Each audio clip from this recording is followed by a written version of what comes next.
বন্ধুরা, আজকে একটা নতুন গল্প নিয়ে আসলাম তোমাদের মাঝে। এটা সত্য এবং বাস্তব জীবনের ঘটনা। শেষ পর্যন্ত শোনার অনুরোধ রইল। শুনলে তোমার মধু চলে আসবে। দেরি না করে চলো শুরু করা যাক। আমি যখন ঘুমের মধ্যে আধঘুম অবস্থায় শুয়েছিলাম, তখন হঠাৎ করে লক্ষ্য করলাম কেউ যেন আমার সাথে খারাপ কিছু করার চেষ্টা করছে। তারপরেও আমি ঘুমের ভান করে পড়ে রইলাম। মনে মনে ভাবতে লাগলাম, দেখি লোকটি আমার সাথে কি করে। একটু পরেই আমি লক্ষ্য করলাম যে লোকটি আমার সবকিছু তুলে নেওয়ার চেষ্টা করছে। আমার কাছ থেকে আমার সম্মান, আমার ইজ্জত কেড়ে নেওয়ার চেষ্টা করছে। আমি ভয়ে হতভম্ব হয়ে গেলাম, কারণ আমার বয়স মাত্র 13 বছর। এছাড়াও রাতের অন্ধকারে আমার সাথে এরকম ধরনের অদ্ভুত আচরণ হচ্ছে। ভয়ে আমার ভিতরটা কেঁপে উঠছিল। যখন লোকটি আমার এখানে তারা একটু ছড়াবে, তখন আমি আর সহ্য করতে না পেরে আমি অনেক কষ্টে তাকে ধাক্কা দিয়ে ফেলে দিয়ে খুব তাড়াতাড়ি লাইটটা অন করি। তারপর লাইট অন করে আমি যা দেখতে পেলাম তাতে আমার প্রায় পায়ের নিচ থেকে মাটি সরে যাওয়ার মতো অবস্থা হলো। বন্ধুরা, গল্পটি অনেক ইন্টারেস্টিং। আশা করি তোমরা পুরো গল্পটি খুব মনোযোগ সহকারে শুনবে। তবে গল্পটি শুরু করার পূর্বে তোমাদের নিকট আমার বিশেষ অনুরোধ, তোমরা অবশ্যই আমার চ্যানেলটি সাবস্ক্রাইব করে আমাকে সাপোর্ট করবে। হ্যালো বন্ধুরা, আমি সুস্মিতা আক্তার সুমি। আমার ডাক নাম সুমি। আমার বাড়ি ফরিদপুর। আমার বর্তমান বয়স 22। আজকে আমি তোমাদেরকে যে গল্পটি বলবো, তখন আমার বয়স ছিল মাত্র 13। ঘটনাটি হয়েছিল বন্ধুরা আমার আপন মামার সাথে, যেখানে আমার মামাই আমার জীবনের সর্বপ্রথম এত বড় সর্বনাশ করেছিল। আমার মামার বাড়ি আমাদের বাড়ি থেকে প্রায় 10 কিলোমিটার দূরে ছিল। গত গ্রীষ্মের ছুটিতে আমি আমার মামার বাড়িতে বেড়াতে গিয়েছিলাম 15 দিনের জন্য। গ্রীষ্মের ছুটি পেয়েছিলাম। খুব মজা করার উদ্দেশ্যে আমি আমার মামার বাড়িতে গিয়েছিলাম। খুব আনন্দ হবে সেখানে, মনে মনে খুব উল্লসিত ছিলাম। আর তাছাড়াও আগেও আমি মামার বাড়িতে যেতাম এবং আমরা মামা মামি আমি এবং আরও অন্যরা সবাই মিলে খুব আনন্দ করতাম। খুব মজা হতো সেখানে। যাই হোক, প্রথম দিন মামার বাড়িতে খুব আনন্দ উল্লাস করে আমি যখন রাতে শুতে যাব, ঠিক সেই মুহূর্তে মামা আমাকে ডাক দিয়ে বলল, মৌসুমী, তোর মা আমি অসুস্থ। কি জানি হয়েছে, সকাল থেকে মাথা নাকি প্রচণ্ড ব্যথা করছে, বিছানা থেকে উঠতে পারছে না। আর মৌসুমী, এদিকে সারাদিন আমি কাজ করে এসেছি, আমার শরীরটা ম্যাজ করছে। গত পরশু আমি কবিরাজের বাড়ি গিয়েছিলাম। কবিরাজ আমাকে এই তেলটা দিয়ে বলল যে প্রতিদিন রাতে ঘুমানোর আগে এই তেলটা দিয়ে ঘুমাবেন। তবে তেলটি যাকে দিয়ে দেবেন তাকে বলবেন অবশ্যই তেলটি যেন প্রথম এসে নাক দিয়ে শুকে নেই। তারপর সে আপনার এখানে তেলটি দিয়ে যাতে খুব ভালোভাবে মালিশ করে দেন। মৌসুমী, গতকালকে আমি তোমার মামিকে দিয়ে এইভাবে তেলটা মালিশ করে নিয়েছিলাম, কিন্তু আজকে তো আর পারতেছি না। আজকে তোমার মা আমি খুবই অসুস্থ। এখন তুমি যদি কিছু মনে না করো, তাহলে দয়া করে আমার এখানে তেলটি দিয়ে একটু মালিশ করে দাও। পিছন দিকে তো আর আমি একা একা মালিশ করতে পারি না, তাই তোমার হেল্পও আমার খুবই প্রয়োজন। মামার মুখ থেকে এরকম ধরনের করুণ কথা শুনে আমি মামার এখানে এই তেল দিয়ে মালিশ করতে রাজি হয়ে গেলাম। কোনো দ্বিধা করলাম না, কারণ সে তো আমার আপন মামা। তারপর আমি মালিশ শুরু করতে যাব।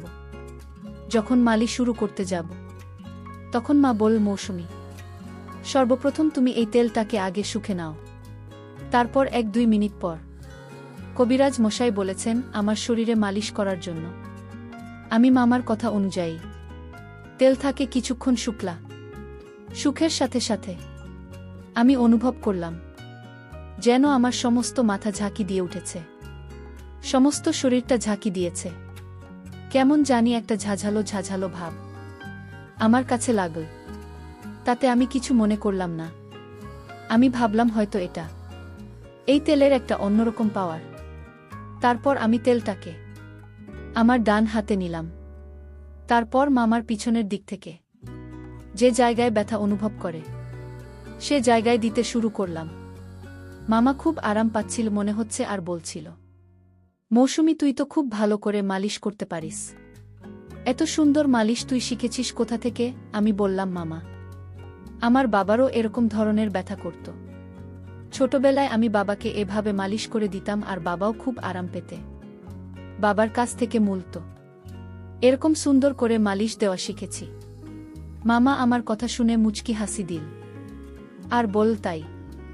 আচ্ছা ঠিক আছে মা, তাহলে আমাকে একটু ভালো করে মালিশ দাও। আমি তোমার মালিশ পেয়ে খুব আরাম পাচ্ছি। একেবারে চোখে ঘুম চলে আসছে মামার মুখ থেকে এরকম ধরনের প্রশংসা শুনে। আমি খুব আনন্দ পেয়েছিলাম আর মামার এখানে মালিশ দেওয়ার জন্য খুব আগ্রহী হয়ে যাচ্ছিলাম, কারণ মামা আমার খুব প্রশংসা করছিল। বন্ধুরা, তোমাদেরকে একটি কথা বলে রাখি, মেয়েদেরকে কোনো কাজে যদি প্রশংসা করা হয় তাহলে সেই কাজে কিন্তু মেয়েদের আগ্রহ অনেকটা বেড়ে যায়। আমার অবস্থাও ঠিক সেরকমই হয়েছিল। মামার মুখ থেকে প্রশংসা আরও বেশি পাওয়ার জন্য মা আমাকে খুব ভালোভাবে মালিশ দিতে শুরু করলাম। এভাবে আমাকে প্রায় 10-15 মিনিট মালিশ দেওয়ার পর আমার কেমন জানি লাগছিল। মাথাটা কেমন জানি আমার হঠাৎ করে ঘুরে যাচ্ছিল। বুঝতে পারলাম না কি হচ্ছে। মাথাটা 2-3টা চক্কর মেরে উঠতেই আমি মামার এখানে শুয়ে পড়লাম।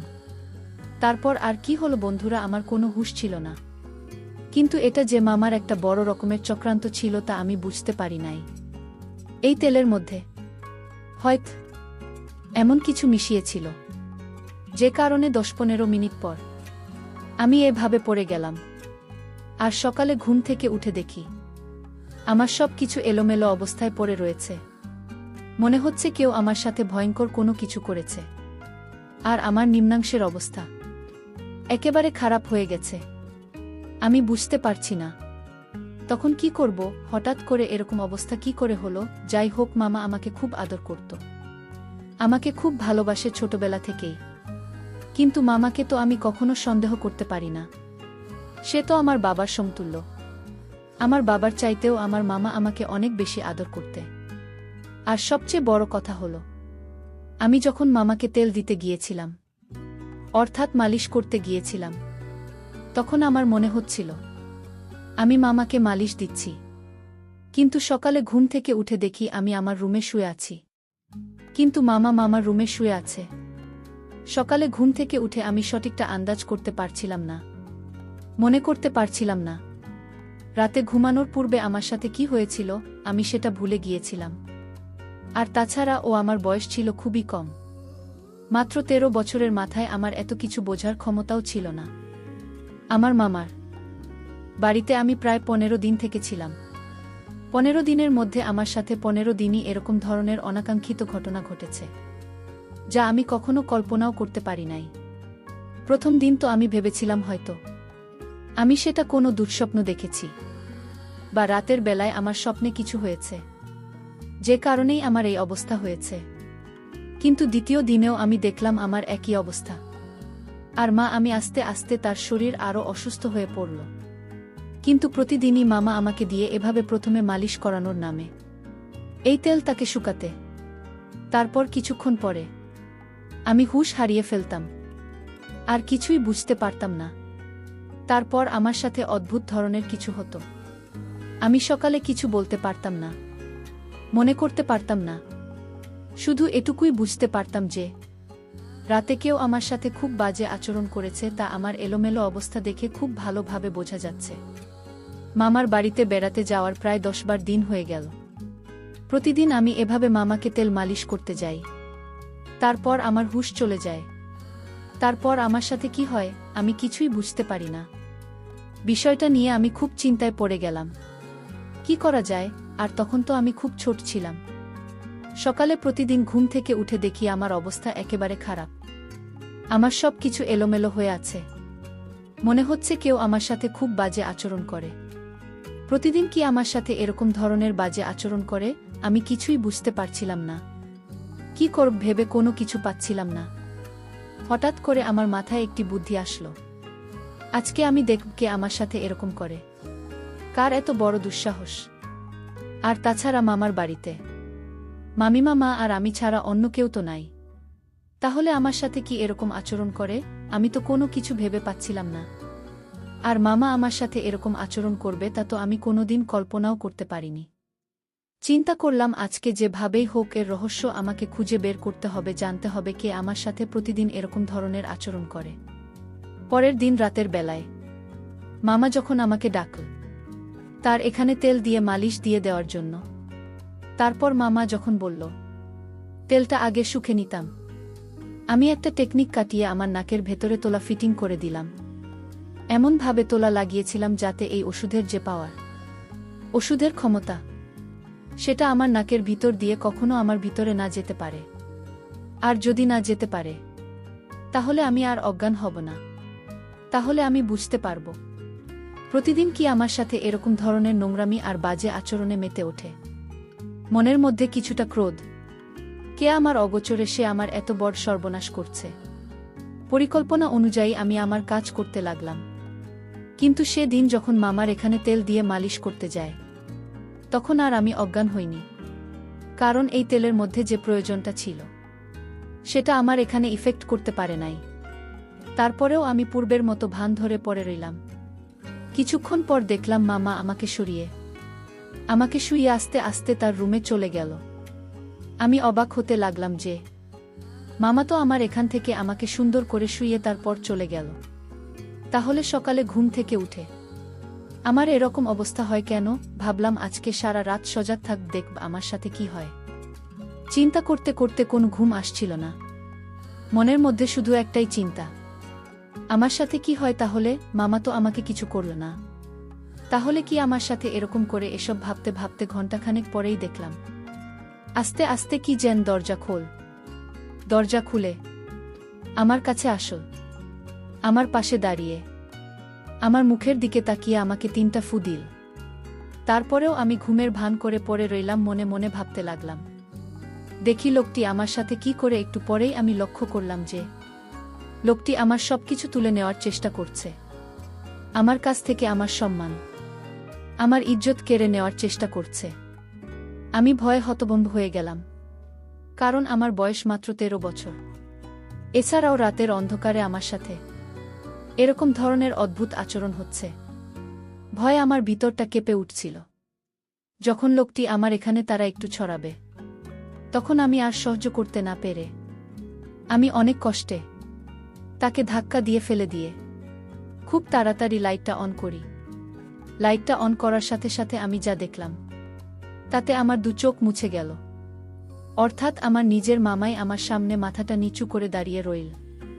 আমি রাগে ক্রোধে আমাকে খুব তিরস্কার করতে শুরু করলাম আর খুব দুঃখ প্রকাশ করলাম আর বলতে লাগলাম, মামা তুমি আমার আপন মায়ের ভাই, অথচ তুমি আমার সাথে এই কাজটি করবে, তা আমি কল্পনাই করতে পারি না।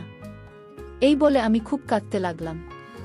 তারপর মা মাথাটা নিচু করে আমার এখান থেকে চলে আসলো। সেদিন রাত পেরিয়ে সকাল হলে আমি আমার মামার এখানে গেলাম।